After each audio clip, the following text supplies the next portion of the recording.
मैं बूढ़ी औरत पुराने कपड़ों में शहर के एक मशहूर 5 स्टार होटल के रेस्टोरेंट में गई थी और मैनेजर से बात करने को कह रही थी।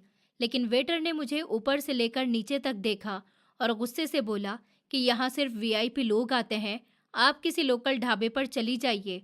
मैं कुछ नहीं बोली और चुपचाप खड़ी रही कि जब मैनेजर अपने होटल के इंतज़ाम देखता हुआ बाहर आ गया था, क्योंकि आज होटल में एक बहुत ही अमीर इंसान को आना था जिसने ये पूरा होटल बुक किया हुआ था।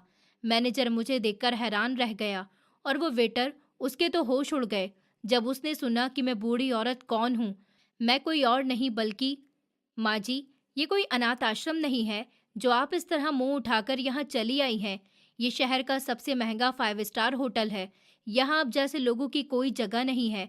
आप किसी छोटे मोटे रास्ते के ढाबे पर जाइए और यहाँ से चलती बनिए, वरना मुझे धक्के देकर आपको निकलवाना पड़ेगा। नौजवान वेटर आदित्य की आवाज़ में बहुत ही घमंड और गुस्सा था। उसने अपने सामने खड़ी पुराने और सादा सूट पहने बूढ़ी औरत को ऐसे देखा जैसे वो किसी गंदी चीज़ को देख रहा हो। मेरे माथे पर गुस्से की कोई भी लकीर नहीं आई थी। मैंने बस एक गहरी सांस ली और अपने साथ खड़े सहमे हुए छोटे से बच्चे का हाथ और मजबूती से थाम लिया। बेटा, मैं यहाँ किसी से कुछ मांगने नहीं आई हूँ।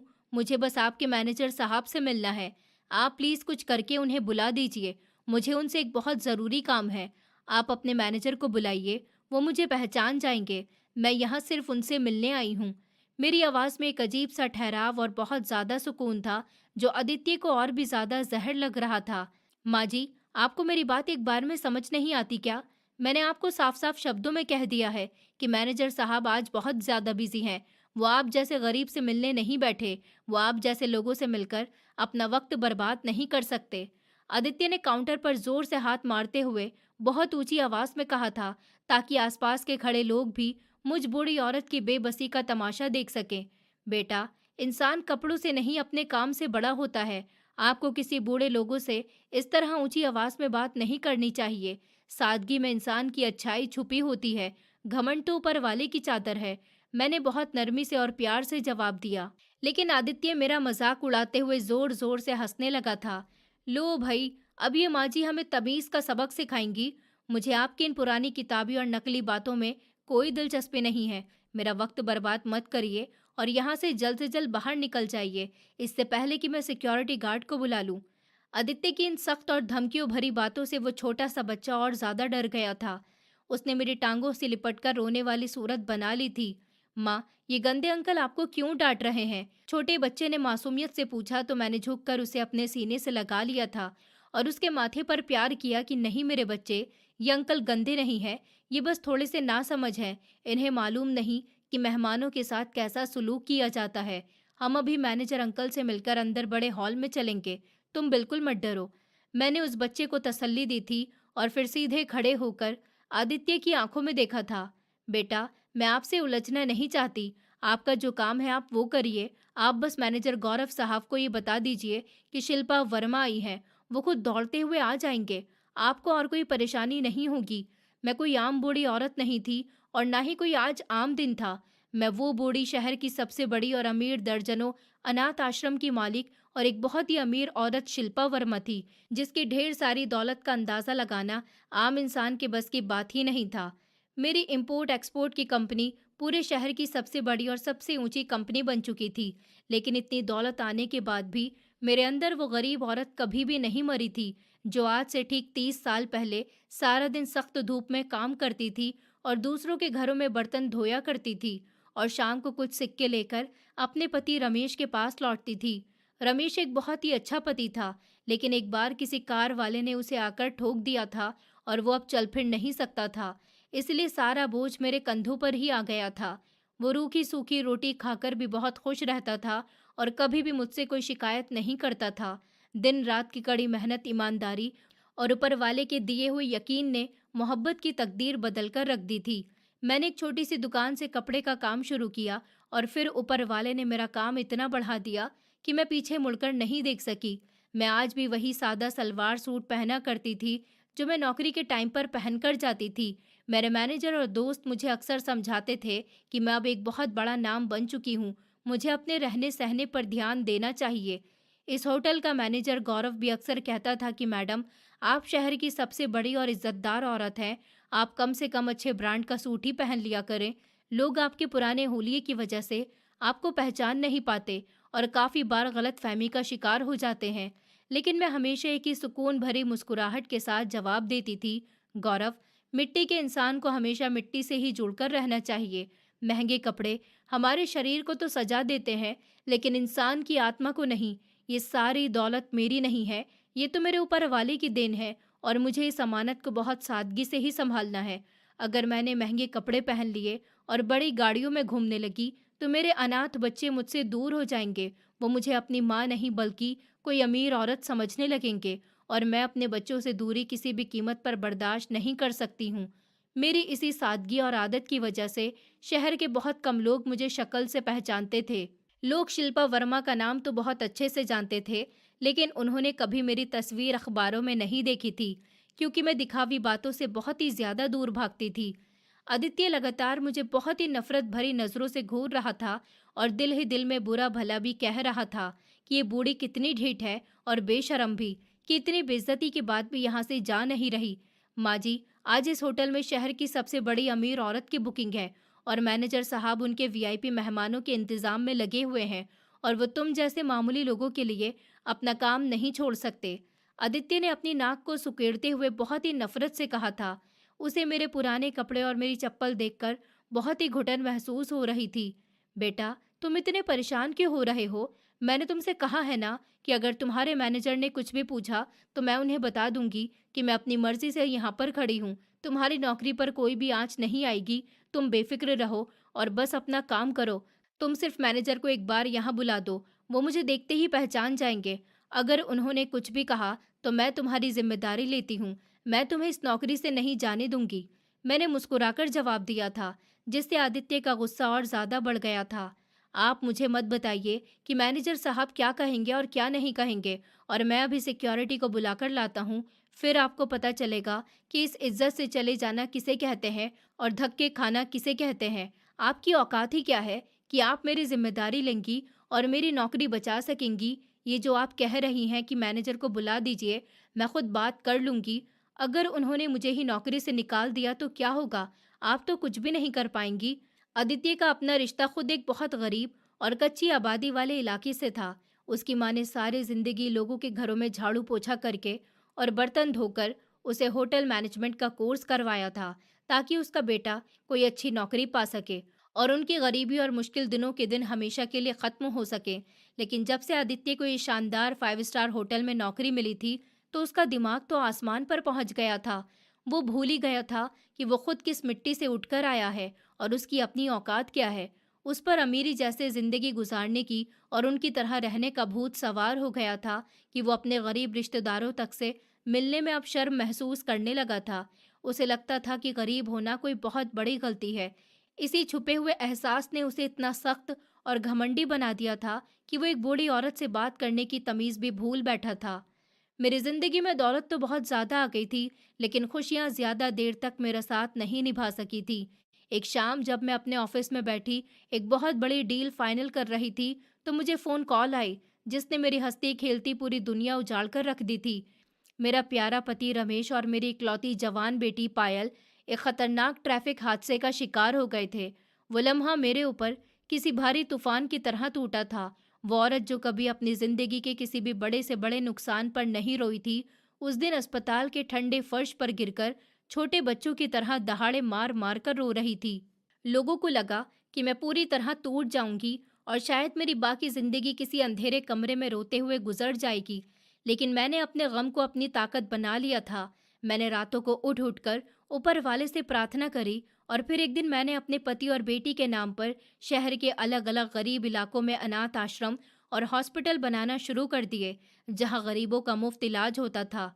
मेरा मानना था कि अगर मेरी बेटी नहीं रही तो क्या हुआ, इस शहर के सारे बेसहारा और अनाथ बच्चे अब मेरे बच्चे हैं। मैंने अपनी सारी कमाई उन बच्चों की पढ़ाई और उनकी बेहतरीन परवरिश के लिए लगा दी थी। मैं अपना सारा वक्त उन बच्चों के साथ गुजारती थी। आज का दिन मेरे लिए एक आम दिन नहीं था। आज मेरी सालों की कड़ी मेहनत और रातों की प्रार्थनाओं का फल मिलने का दिन था। मैंने अनाथ आश्रम से पढ़कर निकलने वाले बहुत से बच्चे आज डिग्री हासिल करके शहर के बड़े बड़े डॉक्टर, इंजीनियर और सरकारी ऑफिसर बन चुके थे।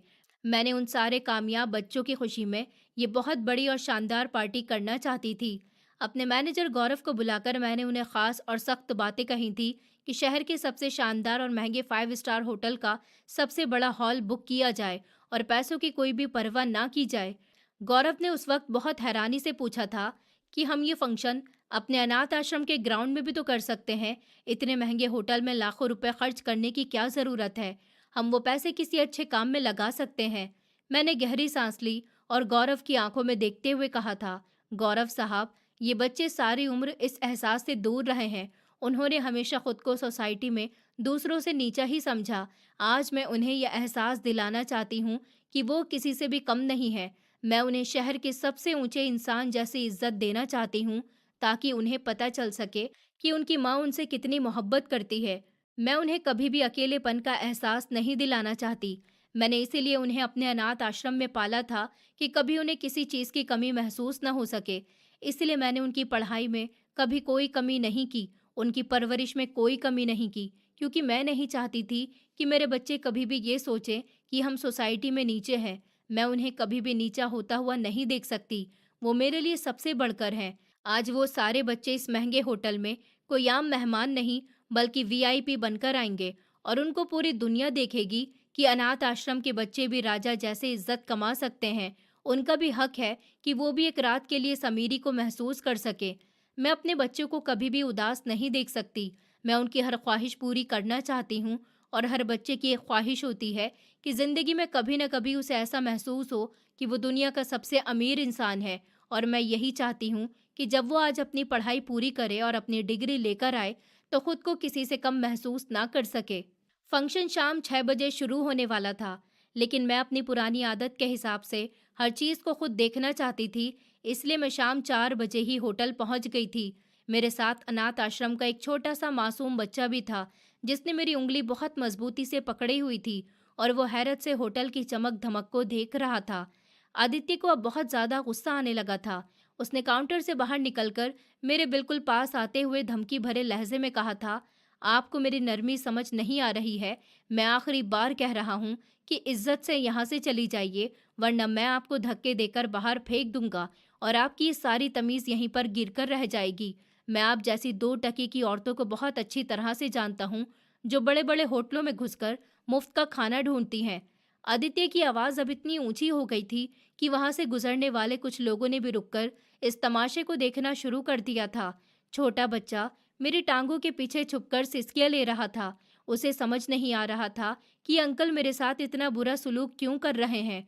मुझे अब आदित्य की बदतमीजी से ज्यादा इस बात की फिक्र थी कि मेरे साथ आया हुआ छोटा बच्चा उसकी सख्त बातों से बहुत ज्यादा डर रहा है। बेटा, तुम सिक्योरिटी को बुलाना चाहते हो तो शौक से बुला लो, मैं कहीं नहीं जा रही। लेकिन मेरी एक बात हमेशा याद रखना, घमंड एक ऐसी बीमारी है जो इंसान को अंदर तक खोखला कर देती है। तुम जवान हो, अभी तुम्हें जिंदगी के बहुत से कड़वे रंग देखने हैं और इस दिखावे की चमक धमक को अपनी पहचान मत बनाओ, वरना तुम बहुत ज्यादा पछताओगे। मैं एक उम्रदार औरत हूँ, तो मुझे पूरी जिंदगी का तजुर्बा है। मैंने अपनी पूरी जिंदगी गुजार दी है। इसलिए बस मैं तुम्हें समझा रही हूँ कि कभी भी किसी चीज पर घमंड ना करो, क्योंकि जब आगे जाकर तुम्हें सच्चाई पता चलेगी तो तुम बहुत ज्यादा पछताओगे और पछतावा इंसान को मार देता है। मैंने बहुत ही सुकून भरे और धीमी आवाज में उसे समझाने की आखिरी कोशिश की थी, जिसने आदित्य के गुस्से को कुछ ज्यादा ही भड़का दिया था। बस बहुत हो गया, मुझे आपके तजुर्बे की कोई जरूरत नहीं है। आदित्य तेजी से पलटा और गेट पर खड़े सिक्योरिटी गार्ड को ऊंची आवाज में पुकारने लगा, ताकि वो आकर मुझे होटल से बाहर निकाल सके। उसे इस बात का बिल्कुल भी अंदाजा नहीं था कि वो जिस औरत को होटल से निकालना चाह रहा है, वो इस पूरे होटल को खरीदने की ताकत रखती है और कुछ ही देर में उसका सारा घमंड खुद मिट्टी में मिलने वाला है। सिक्योरिटी, जल्दी अंदर आओ और इस औरत को फौरन इस होटल से बाहर निकाल दो। पता नहीं कहाँ कहाँ से आ जाते हैं मुफ्त का खाना खाने। ये लोग समझते हैं कि हम इन पर तरस खाकर इन्हें खाना दे देंगे, लेकिन हम सब जानते हैं इन जैसे लोगों को। जल्दी से इन्हें उठाकर बाहर फेंक दो। आदित्य ने बहुत ही ज्यादा गुस्से से और ऊंची आवाज में कहा था, बेटा, तुम बहुत गलत कर रहे हो। तुम बाद में बहुत पछताओगे। तुम्हें मेरी बात समझ क्यों नहीं आ रही? मैं तुम्हारी माँ जैसी हूँ, तुम मेरी बात को समझने की कोशिश तो करो। अपने मैनेजर को बुला दो। उसने एक नफरत भरी नजर मेरे ऊपर डाली और उसी वक्त होटल का मैनेजर गौरव अपने 2 असिस्टेंट के साथ तेज कदमों से चलता हुआ बाहर आ रहा था। गौरव के चेहरे पर बहुत परेशानी साफ नजर आ रही थी। वो बार-बार अपनी महंगी घड़ी देख रहा था और अपने असिस्टेंट को गुस्से से कह रहा था कि हॉल की लाइटिंग और फूलों की सजावट को एक बार फिर से चेक किया जाए। अगर मैडम को कोई भी कमी नजर आ गई तो तुम सबकी नौकरी हाथ से चली जाएगी। जैसे ही गौरव की नजर काउंटर के पास खड़े मेरे ऊपर पड़ी, उसके कदम वहीं के वहीं जम गए थे। उसकी आंखों में हैरत आ गई थी और दिल की धड़कनें एकदम बहुत तेज हो गई थी। उसने एक लम्हे के लिए सोचा कि शायद वो कोई ख्वाब देख रहा है। शहर की सबसे बड़ी अमीर औरत, जिसके वेलकम के लिए उसने पूरे होटल के स्टाफ को दरवाजे पर खड़ा किया हुआ था, वो इतनी खामोशी और सादगी से अकेली होटल के अंदर कैसे आ गई और काउंटर के पास आम लोगों की तरह क्यों खड़ी है? गौरव की घबराहट बहुत ज्यादा बढ़ गई थी। उसने अपने असिस्टेंट को पीछे छोड़ा और लगभग दौड़ता हुआ मेरी तरफ बढ़ा। उसके चेहरे का रंग उड़ चुका था। आदित्य, जो सिक्योरिटी गार्ड को बुलाने के लिए जा रहा था, ये देखकर रुक गया कि मैनेजर गौरव उस पुराने कपड़े वाली औरत की तरफ इतनी तेजी से क्यों चल रहे हैं। उसके दिल में एक अजीब सा डर पैदा हुआ और वो मुड़कर देखने लगा कि गौरव साहब उस बूढ़ी औरत को कैसी डांट लगाते हैं। लेकिन अगले ही लम्हे आदित्य की आंखों के सामने जो नजारा आया था, उसने आदित्य के पैरों के नीचे से जमीन निकाल दी थी। मैनेजर गौरव, जो पूरे होटल में अपने सख्त लहजे और अपने घमंड के लिए मशहूर था, वो मुझ बूढ़ी औरत के सामने बिल्कुल झुक सा गया था। गौरव के चेहरे पर मेरे लिए बहुत इज्जत और बहुत शर्मिंदगी थी। मैडम, आप यहाँ क्यों खड़ी हैं? आपने मुझे एक आवाज़ दी होती, मैं भागता हुआ चला आता। आप अंदर वीआईपी लाउंज में चलिए। मुझे बहुत शर्मिंदगी है कि आपको यहाँ काउंटर पर इस तरह इंतज़ार करना पड़ा। आपने मुझे बुला लिया होता मैडम। मैं तो दरवाजे पर आपका और आपके मेहमानों का इंतज़ार कर रहा था। आपने इतनी परेशानी क्यों उठाई? गौरव की आवाज़ डर और इज्जत से कांप रही थी। मैंने गौरव के कंधे पर प्यार से हाथ रखा और बहुत ही नरमी से मुस्कुराते हुए बोली, कोई बात नहीं गौरव साहब, मैं तो बस ये बताने आई थी कि आज पूरा हॉल मेरे उन खास मेहमानों के लिए बुक है जो मेरे जिगर के टुकड़े हैं। ज़रा चेक करने आई थी कि तैयारी पूरी हो गई है या फिर कोई कमी तो नहीं रह गई। मैं नहीं चाहती कि आज के दिन मेरे बच्चों को कोई भी परेशानी हो। गौरव ने इज्जत से सर झुकाकर कहा, मैडम आप बेफिक्र रहिए, पूरे हॉल को दुल्हन की तरह सजाया जा चुका है। आपके मेहमानों के लिए बेहतरीन और महंगे से महंगे खाने का इंतजाम किया गया है। आप प्लीज मेरे साथ अंदर आ जाइए। गौरव की बातें सुनकर आदित्य के तो होश उड़ गए थे। उसे लगा जैसे किसी ने उसके ऊपर ठंडा पानी डाल दिया हो। उसका पूरा शरीर डर और बेइज्जती से कांपने लगा था। उसकी आंखें फटी की फटी रह गई थी और सांस सीने में ही अटक गई थी। वो जिस इंसान को पिछले आधे घंटे से बेइज्जत कर रहा था, जिसे वो ढाबे पर जाने के लिए कह रहा था, वो कोई और नहीं बल्कि इस शहर की सबसे बड़ी मदद करने वाली, इतने अनाथ आश्रम की मालिक और सबसे अमीर औरत शिल्पा वर्मा थी, जिसके सामने उसके मैनेजर भी हाथ बांधकर खड़े थे। आदित्य को अपने ही कहे हुए शब्द अब याद आने लगे कि यहाँ आप जैसे मांगने वालों की कोई जगह नहीं है। जाकर किसी छोटे मोटे ढाबे का रास्ता नापिए। उसे ऐसा महसूस हो रहा था जैसे ये शब्द अब उसे खुद को खंजर की तरह चुभ रहे हों। उसे अपना घमंड मिट्टी में मिलता हुआ महसूस हो रहा था। उसे लगा कि आज उसकी नौकरी और उसका आने वाला कल और उसकी इज्जत सब कुछ खत्म हो गई है। वो डर के मारे पसीने से भीग गया था और धीरे धीरे कदम पीछे हटाने लगा था ताकि गौरव साहब या मेरी नज़र उस पर ना पड़ जाए। वो एक कोने में छुपकर खुद को कोसने लगा कि उसने क्यों इतनी बड़ी बेवकूफ़ी की। मैनेजर गौरव को आदित्य की बदतमीजी का पता चला तो उनके चेहरे की हवाइयाँ उड़ गई थी, क्योंकि वो बहुत ही अच्छी तरह जानता था कि मैं इस शहर की एक ऐसी औरत हूँ जिसके सामने बड़े से बड़े सरकारी ऑफिसर भी नजरें उठाकर बात करने की हिम्मत नहीं करते। और आज इस होटल के एक मामूली वेटर ने मुझे खुलेआम बेइज्जत कर दिया था। गौरव की आंखों में बहुत गुस्सा और उदासी थी। उसने तेजी से पलटकर आदित्य की तरफ देखा, जो अब डर के मारे दीवार के साथ चिपक चुका था। उसके चेहरे का रंग बिल्कुल सफेद पड़ चुका था। गौरव ने आगे बढ़कर आदित्य को कॉलर से पकड़ लिया और बहुत ही गुस्से से बोला कि तुम्हारी हिम्मत कैसे हुई इस शहर की सबसे इज्जतदार औरत के साथ इस घटिया लहजे में बात करने की? तुम जैसे 2 टके के वेटर की औकात ही क्या है जो तुम शिल्पा वर्मा को होटल से निकालने की धमकियां दे रहे हो? तुमने आज होटल की इज्जत मिट्टी में मिला दी है। गौरव ने गुस्से से भरी हुई आवाज में कहा और आदित्य के मुंह से डर और सदमे के मारे एक शब्द भी नहीं निकल रहा था। वो बस फटी फटी आंखों से कभी गौरव साहब को देखता और कभी मुझे, जिसे वो थोड़ी देर पहले एक सड़क छाप भिखारी समझकर धक्के देने के लिए तैयार था। मेरे चेहरे पर आदित्य के लिए कोई गुस्सा नहीं था। मैंने गौरव के कंधे पर बहुत ही नरमी से हाथ रखा और कहा कि गौरव साहब, आप इसे छोड़ दीजिए। ये अभी नासमझ बच्चा है। इसने मेरा रूप देखकर धोखा खाया। मैंने इसे दिल से माफ कर दिया। आप भी इस पर गुस्सा मत करिए और इसे इसके हाल पर छोड़ दीजिए। लेकिन गौरव साहब किसी सूरत इस बात को मानने को तैयार नहीं थे, क्योंकि ये इस 5 स्टार होटल की इज्जत और उनकी अपनी नौकरी का सवाल था। उन्होंने फौरन हाथ के इशारे से सिक्योरिटी गार्ड को बुलाया और गौरव साहब ने गार्ड को धीरे से ऑर्डर दिया कि इस बदतमीज और गंदे इंसान को अभी और इसी वक्त होटल के पिछले दरवाजे से बाहर निकाल दो और आज के बाद ये होटल के आसपास भी नजर नहीं आना चाहिए। इसकी नौकरी आज से खत्म हो चुकी है। आदित्य ने रोते हुए कुछ बोलने और माफी मांगने की कोशिश की, लेकिन सिक्योरिटी गार्ड ने उसे दोनों बाजू से मजबूती से पकड़ा और लगभग जमीन में घसीटते हुए होटल के पिछले दरवाजे की तरफ ले गए, जहां से आम नौकरों का रास्ता होता था, और उसे एक जोरदार धक्का देकर होटल की पिछली अंधेरी गली में निकाल दिया गया।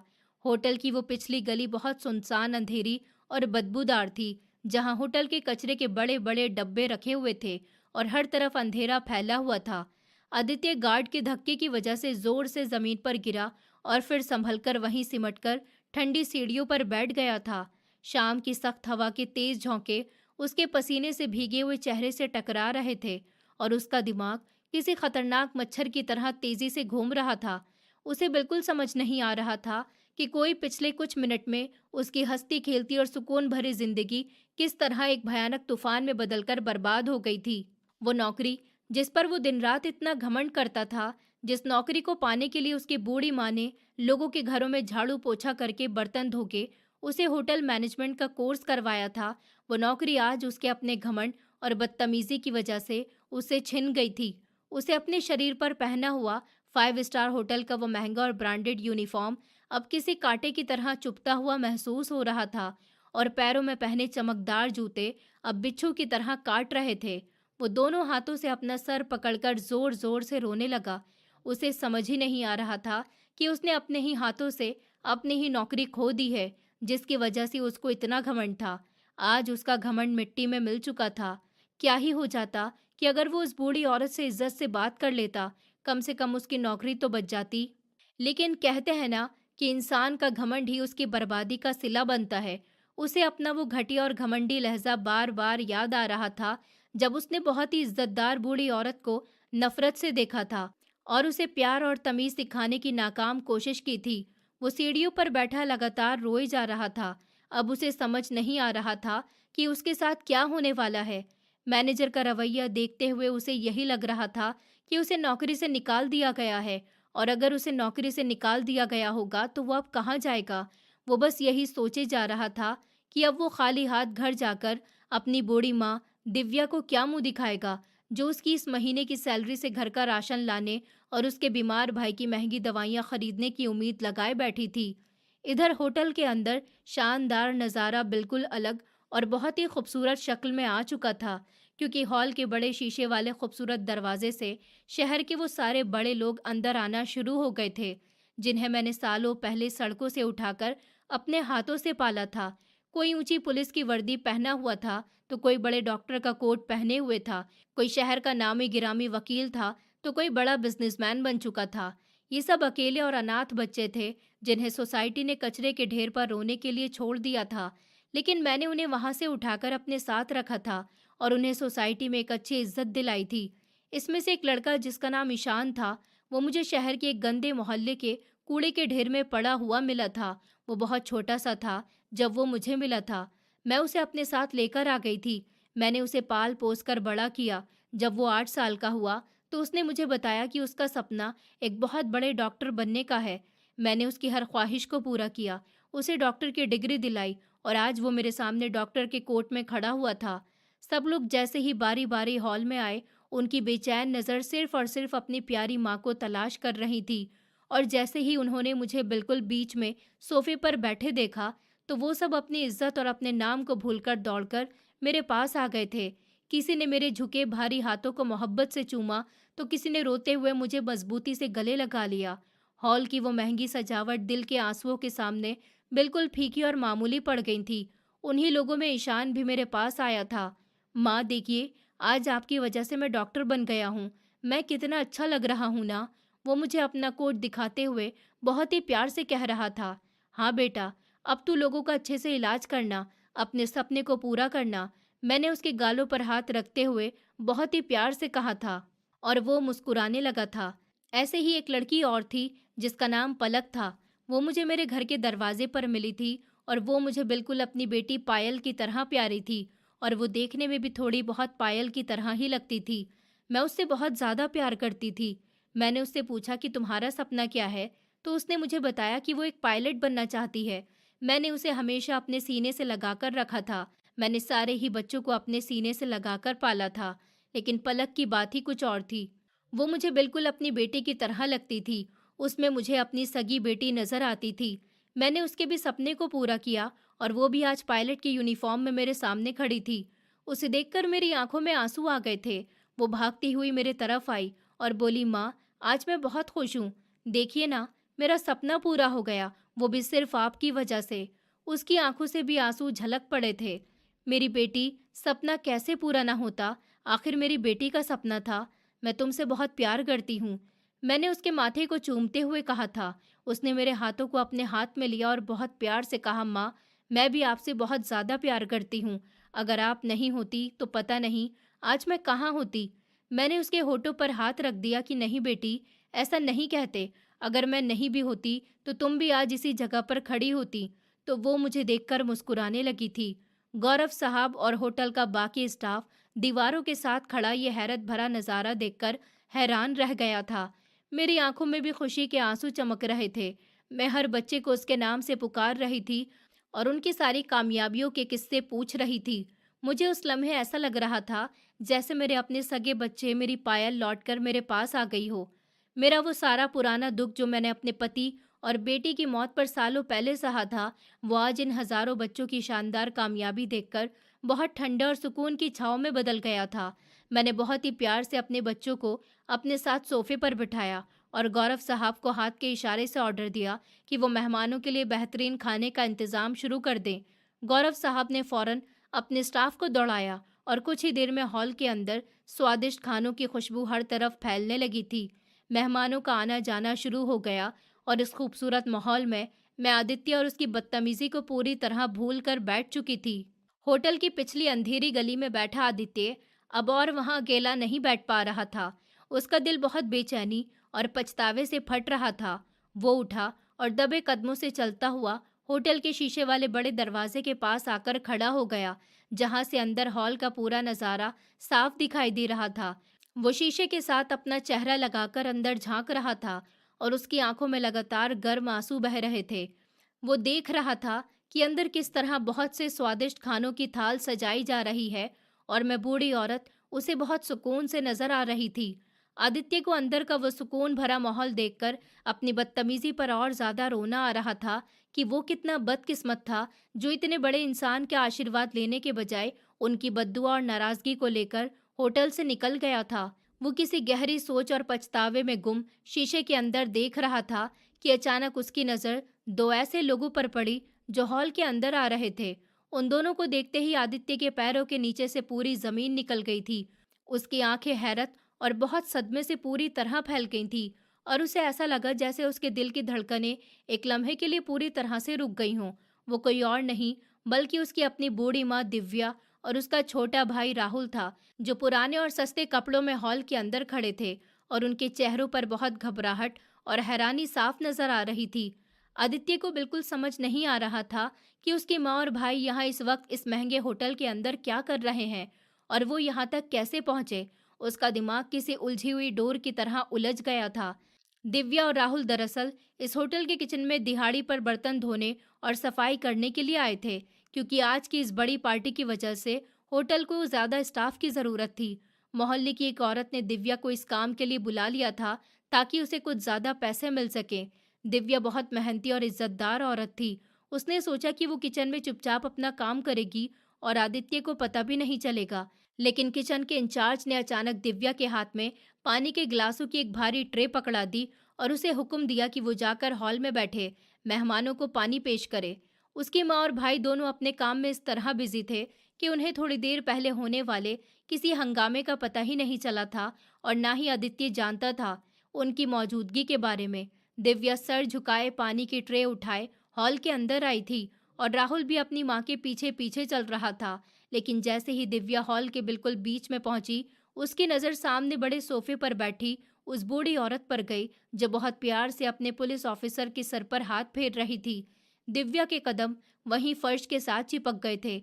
उसकी आंखों में बेयकीनी और बहुत हैरत के साए लहरा रहे थे और उसके कांपते हुए हाथों से पानी की वो भारी ट्रे छूटकर एक जोरदार आवाज के साथ फर्श पर गिर गई। शीशे के गिलास टूटकर बिखर गए और पूरे हॉल में एकदम खामोशी छा गई। सब लोगों की नजरें उस गरीब औरत की तरफ उठ गईं। गौरव साहब गुस्से से आगे बढ़े कि ये औरत क्या तमाशा कर रही है, लेकिन इससे पहले कि गौरव साहब कुछ बोलते, दिव्या रोती हुई और दौड़ती हुई सीधी मुझ पुराने कपड़ों वाली बूढ़ी औरत की तरफ भागी। बाहर खड़ा आदित्य शीशे के पास से ये सारा नजारा देखकर हैरानी में आ चुका था। उसकी सांसें सीने में ही अटक गई थी। वो देख रहा था कि उसकी बूढ़ी माँ रोती हुई उस बूढ़ी औरत के कदमों के पास बैठ गई और उनके दोनों हाथ अपने चेहरे पर रखकर लगातार रो रही है। ऊपर वाले तेरा लाख लाख शुक्र है, तूने आज मेरी सुन ली, तूने मुझे मेरे सहायक से मिलवा दिया। माँ जी, आप कहाँ चली गई थी? मैंने आपको किन किन हॉस्पिटल और गलियों में नहीं ढूंढा। मेरे पास तो आपको देने के लिए कुछ भी नहीं है सिवाय इन आंसुओं के। माँ जी, आपने हमें अंधेरों से निकाला, आपने मेरे इस मासूम बच्चे को नई जिंदगी दी है। आप ना होती तो हम गरीब तो कब के मिट्टी में मिल चुके होते। आप हमारे लिए एक ऐसा इंसान बनकर आई थी जिसने हमारी जिंदगी बचा ली। अगर आप ना होती तो शायद आज हम जिंदा नहीं होते। सिर्फ और सिर्फ आपकी वजह से हमारी जिंदगी है। आपने हमारा बहुत साथ दिया था। अगर आप ना होती तो पता नहीं उस दिन क्या हो जाता। दिव्या लगातार रोती जा रही थी और मेरे हाथ प्यार से चूम रही थी। उसकी आवाज़ में इतना दर्द और इतनी गहरी सच्चाई थी कि हॉल में मौजूद बड़े बड़े ऑफिसर की आंखों में भी आंसू आ गए थे। राहुल भी रोता हुआ आगे बढ़ा। माँ जी, आप बहुत अच्छी हैं। मैंने आपको बहुत याद किया। आप कहाँ गायब हो गई थी? मैंने आपको इतना ढूंढा, मैं आपको बता नहीं सकता, लेकिन आप मुझे कहीं नहीं मिली। मैं तो आपको सिर्फ धन्यवाद ही कह सकता हूँ। मेरे पास आपको देने के लिए कुछ भी नहीं है। दिव्या की इन बातों ने मेरे दिल को पिघला दिया था। मैंने फौरन आगे बढ़कर दिव्या को कंधों से पकड़कर बहुत इज्जत से खड़ा किया और दिव्या के सर पर बहुत प्यार से हाथ फेरा। मेरे चेहरे पर एक बहुत ही सुकून भरी मुस्कुराहट थी। मैंने दिव्या के सर पर हाथ रखते हुए कहा, बहन, रो मत, और सामने झुकने के लायक सिर्फ और सिर्फ ऊपर वाला है। मैंने तो कुछ भी नहीं किया। मैं तो सिर्फ एक मामूली सा जरिया थी। असल जिंदगी और सेहत देने वाला तो ईश्वर है। तुम इन आंसुओं को साफ कर लो। ऊपर वाले ने तुम्हारे इस बच्चे की लंबी उम्र कर दी है, इसलिए उसने मुझे तुम्हारी तरफ भेजा था। इसमें मेरा कोई कमाल नहीं है। मैंने तो सिर्फ अपना काम किया था। ऊपर वाले ने मुझे तुम्हारे पास भेजा था क्योंकि अभी तुम्हारे बेटे की उम्र बहुत लंबी थी। मेरी आवाज़ में वही पुरानी इज्जत और बहुत ज़्यादा प्यार था जिसने दिव्या के दिल को और इज्जत से भर दिया था। बाहर खड़ा आदित्य ये सब कुछ देखकर पूरी तरह से पत्थर का बन चुका था। उसका दिमाग इन बातों को हजम करने से मना कर रहा था। उसे समझ ही नहीं आ रहा था कि उसकी माँ किस जिंदगी और किस अंधेरे की बात कर रही है, लेकिन उसे सिर्फ इतना ज़रूर एहसास हो रहा था कि मुझ बूढ़ी औरत ने उसके ख़ानदान पर कोई बहुत बड़ा एहसान किया है जिसके बारे में शायद आदित्य को नहीं पता था। आदित्य के दिल में अपने किए की शर्मिंदगी का एहसास अब 2 गुना हो चुका था। मैंने दिव्या को अपने पास एक कुर्सी पर बिठाया और बहुत ही नरमी से पूछा था, बहन, तुम यहाँ इस होटल में क्या कर रही हो? क्या तुम यहाँ पर काम करती हो? और मुझे बताओ कि तुम्हारा वो बेटा कैसा है जिसकी नौकरी के लिए तुम अक्सर परेशान रहती थी? क्या उसे कोई अच्छी नौकरी मिल गई है?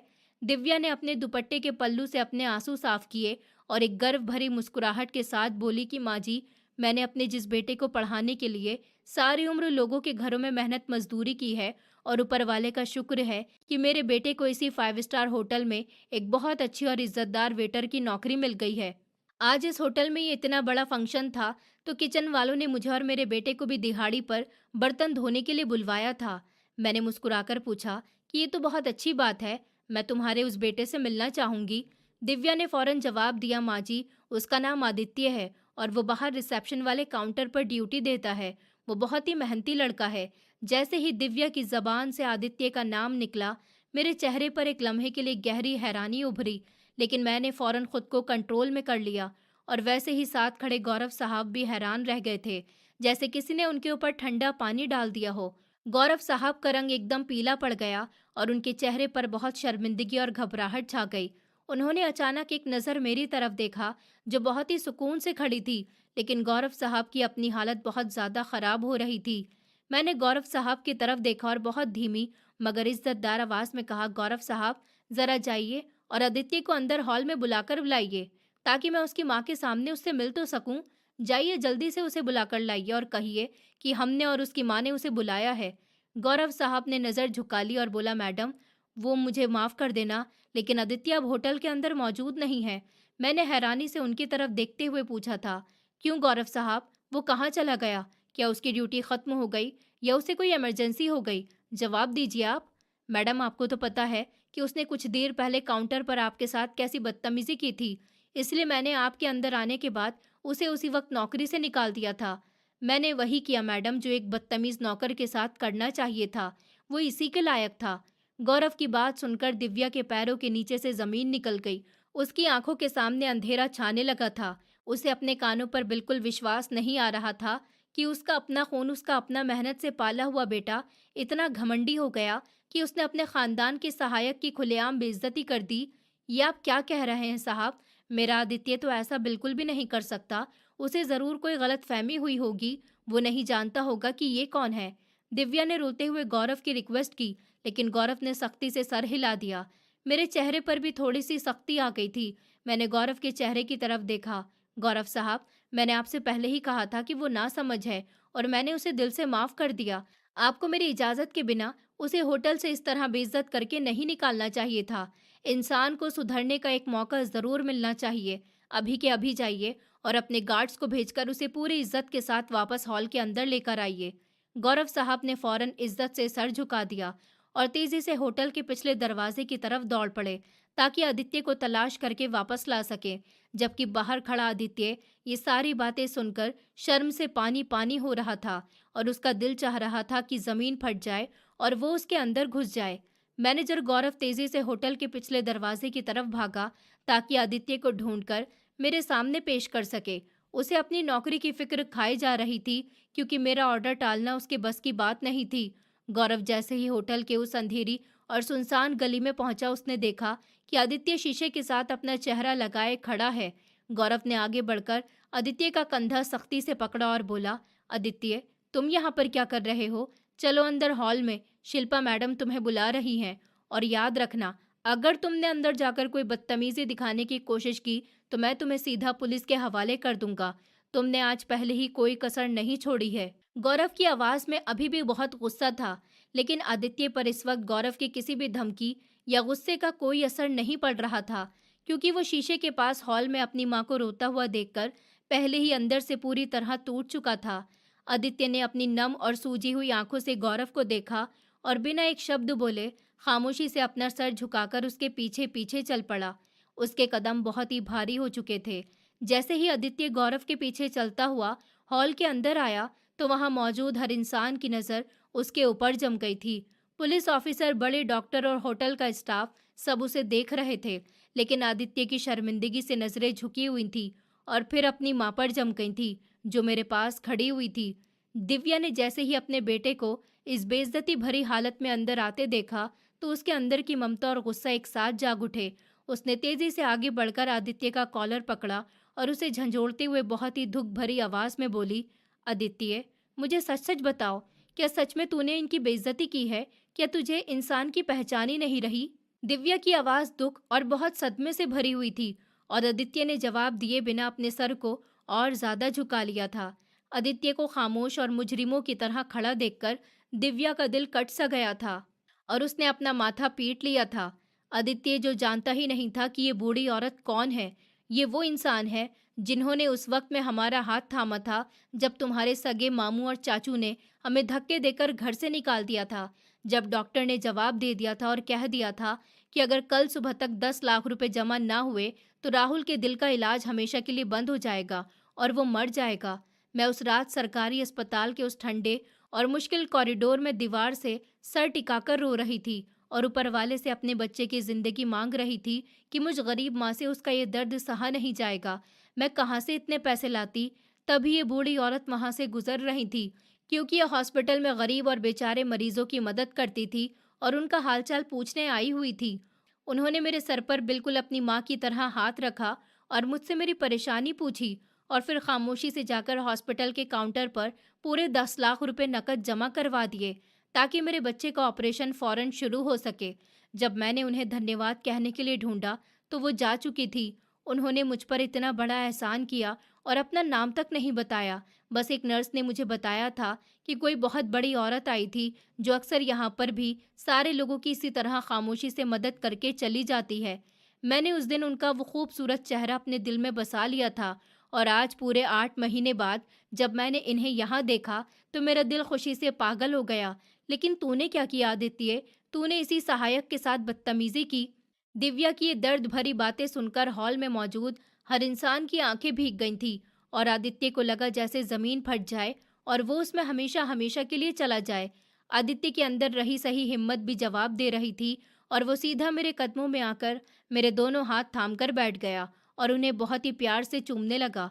मुझे माफ़ कर दीजिए मैडम, प्लीज़ मुझे माफ़ कर दीजिए, मुझसे बहुत बड़ी गलती हो गई। आदित्य की आवाज़ हिचकियों के बीच बार बार टूट रही थी और वो सच्चे दिल से पछतावे के आंसू रो रहा था। मैं जिस मिट्टी और गरीबी से उठकर आया था, इस 5 स्टार होटल की दिखावटी चमक धमक ने मुझे उसी मिट्टी से नफरत करना सिखा दिया था। मैं समझने लगा था कि इज्जत सिर्फ उन लोगों की होती है जो महंगे डिज़ाइनर सूट पहनते हैं और बड़ी और चमकदार गाड़ियों से आते हैं। लेकिन मैं ये भूल गया जबकि मेरी माँ खुद लोगों के घरों में झाड़ू पोछा करती है ताकि मेरे घर का चूल्हा जल सके और मेरा भाई जिंदा रह सके। आपने मेरे भाई को जिंदगी दी। मैं बिल्कुल भी इस लायक नहीं हूँ कि आप मुझे माफ़ करें। लेकिन मैडम, अगर आपने मुझे माफ़ नहीं किया तो मैं सारी ज़िंदगी इसी बोझ में कैद रहूँगा। मैं बहुत ज़्यादा शर्मिंदा हूँ। मैं अपनी औकात भूल गया था। आदित्य लगातार रोए जा रहा था और उसके मासूम आंसू मेरे हाथों पर गिर रहे थे। गौरव साहब और बाकी सब लोग आदित्य की सच्ची माफ़ी और गहरे पछतावे को देखकर पूरी तरह से खामोश हो गए थे। क्योंकि इंसान जब सच्चे दिल से अपनी गलती मान लेता है तो उसका सारा झूठ घमंड पानी की तरह बहकर साफ हो जाता है। और आदित्य इस वक्त एक बिल्कुल बदला हुआ इंसान लग रहा था जिसके दिल से घमंड की गंदी बीमारी हमेशा हमेशा के लिए निकल चुकी थी। मेरे चेहरे पर एक बहुत ही प्यारी और सुकून भरी मुस्कुराहट थी। मैंने अपना एक हाथ आदित्य के मजबूत हाथ पर रखा और उसके कंधे पर हाथ रखकर उसे सीधा खड़ा किया। बेटा, मैंने तो तुम्हें उसी वक्त दिल से माफ कर दिया था जब तुम बाहर काउंटर पर मुझसे उलझ रहे थे, क्योंकि मैं बहुत अच्छी तरह जानती थी कि तुम ये बात नहीं बोल रहे हो, बल्कि ये तुम्हारी नादानी और तुम्हारा झूठा घमंड बोल रहा है जो इस खोखली सोसाइटी ने तुम्हारे कच्चे दिमाग में बिठा दिया। मैंने हॉल में मौजूद सारे मेहमानों और गौरव की तरफ देखते हुए कहा कि इस बच्चे की कोई गलती नहीं है। असली गलती तो सोसाइटी की है जिसने कामयाबी और इज्जत की बुनियाद सिर्फ पैसे और दिखावे पर रखी है। हम लोगों की अच्छाई और काम के बदले उनके जूते और ब्रांडेड कपड़ों को तोलने लगते हैं और यही हमारी सबसे बड़ी तबाही है। मैंने दोबारा आदित्य की आंखों में देखा जहां अब सिर्फ इज्जत और बहुत ज्यादा पछतावा नजर आ रहा था। बेटा, जब तक इंसान कोई बड़ी ठोकर नहीं खाता उसे सीधा चलना ही नहीं आता, और तुमने आज ही तो वो ठोकर खा ली है जो तुम्हें सारी जिंदगी के लिए सीधे रास्ते पर रखेगी। तुम बहुत खुशकिस्मत हो कि ऊपर वाले ने तुम्हारा घमंड इसी दुनिया में तोड़ दिया, वरना घमंड तो वो खतरनाक आग है जो इंसान की सारी अच्छाइयों को भी जलाकर राख कर देता है। हमेशा याद रखना। जाओ, अपनी माँ के आंसू साफ करो और उससे माफ़ी मांगो, क्योंकि तुमने आज उसकी सारी उम्र की मेहनत और प्रार्थना पर पानी फेरने की कोशिश की थी। आदित्य ने रोते हुए आगे बढ़कर अपनी माँ को गले लगाकर उससे माफ़ी मांगी और दिव्या ने भी रोते हुए अपने बेटे का माथा चूमकर उसे माफ़ कर दिया, क्योंकि एक माँ का दिल बहुत नरम होता है और वो अपने बच्चों की सच्ची माफ़ी और आंसू देखकर पिघल चुकी थी। राहुल भी मुस्कुराते हुए अपने भाई के साथ गले लग गया था और ये खूबसूरत खानदानी मिलन देखकर हॉल का सारा तनाव अब खत्म हो गया था और माहौल बहुत ही खुशगवार और खूबसूरत हो गया था। आदित्य ने अपने आंसू साफ किए और मैनेजर गौरव की तरफ देखकर बहुत ही इज्जत से बोला, गौरव साहब, मैं अपनी ये यूनिफॉर्म उतारकर अभी होटल से चला जाता हूँ। मैंने सच में आपको और इस होटल को शर्मिंदा किया और मैं किसी भी तरह की माफ़ी के काबिल नहीं हूँ। आदित्य अभी पलटने ही लगा था कि मैंने उसे पीछे से आवाज़ दी, रुको बेटा, तुम कहीं नहीं जाओगे। मैंने गौरव की तरफ देखा और बहुत ही इज्जत भरे और नरम लहजे में बोली, गौरव साहब, इस बच्चे की नौकरी अभी और इसी वक्त ठीक कर दीजिए, क्योंकि जो इंसान अपनी गलती मानकर सच्चे दिल से माफ़ी मांग ले, वो पहले से ज़्यादा बेहतर और ईमानदार हो जाता है। मुझे पूरा यकीन है कि आज के बाद आदित्य इस होटल में आने वाले हर गरीब और अमीर को बिल्कुल बराबरी से इज्जत करेगा और आपको कभी शिकायत का दोबारा मौका नहीं देगा। गौरव साहब ने फौरन से सर झुका दिया और इस बात पर सर हिलाते हुए कहा कि मैडम, जैसा आपका ऑर्डर। मैंने कहा, आज आदित्य और उसकी माँ मेरे इस फंक्शन के खास मेहमान हैं। मैंने आगे बढ़कर आदित्य का हाथ पकड़ा और अपने साथ लगी हुई एक शानदार कुर्सी पर बिठा दिया और दिव्या और राहुल को भी पास रखी हुई वीआईपी कुर्सी पर बैठने का इशारा किया। आदित्य हैरत और शर्मिंदगी से मुझे देख रहा था। मैंने आदित्य के कंधे पर हाथ रखा और बोली, बेटा, तुम भी तो मेरे ही बच्चे हो। आज हम सब मिलकर एक साथ खाना खाएंगे। कुछ ही देर में होटल के वेटर ने आदित्य, दिव्या, राहुल, मुझे और सारे अनाथ बच्चों के सामने शानदार और स्वादिष्ट खाने से सजी हुई टेबल लगा दी। आदित्य अपने आंसुओं के साथ मुस्कुरा रहा था और अपने छोटे भाई को अपने हाथों से खाना खिला रहा था। हॉल के अंदर खुशी फैली हुई थी। इस सादा से कपड़ों वाली बूढ़ी सी औरत ने आज न सिर्फ एक गरीब घराने की खुशियां वापस लौटा दी थी, बल्कि एक घमंडी नौजवान को जिंदगी का सबसे बड़ा और असली सबक भी सिखा दिया था कि असली अमीरी बाहरी चमक धमक में नहीं, बल्कि सादगी और दिल की अच्छाई में छुपी होती है। बाहर रात गहरी हो चुकी थी, लेकिन आदित्य की जिंदगी में आज पहली बार एक सच्ची और रोशन सुबह की शुरुआत हुई थी, जिसने उसकी आने वाली सारी जिंदगी को हमेशा हमेशा के लिए रोशन कर दिया था। दोस्तों, उम्मीद करती हूँ आपको हमारी कहानी पसंद आई होगी। कहानी पसंद आई है तो वीडियो को लाइक करें, चैनल पर नए हैं तो चैनल को सब्सक्राइब करें और हाँ, नोटिफिकेशन बेल को ज़रूर दबाएं ताकि अगली अपडेट सबसे पहले आपको मिले।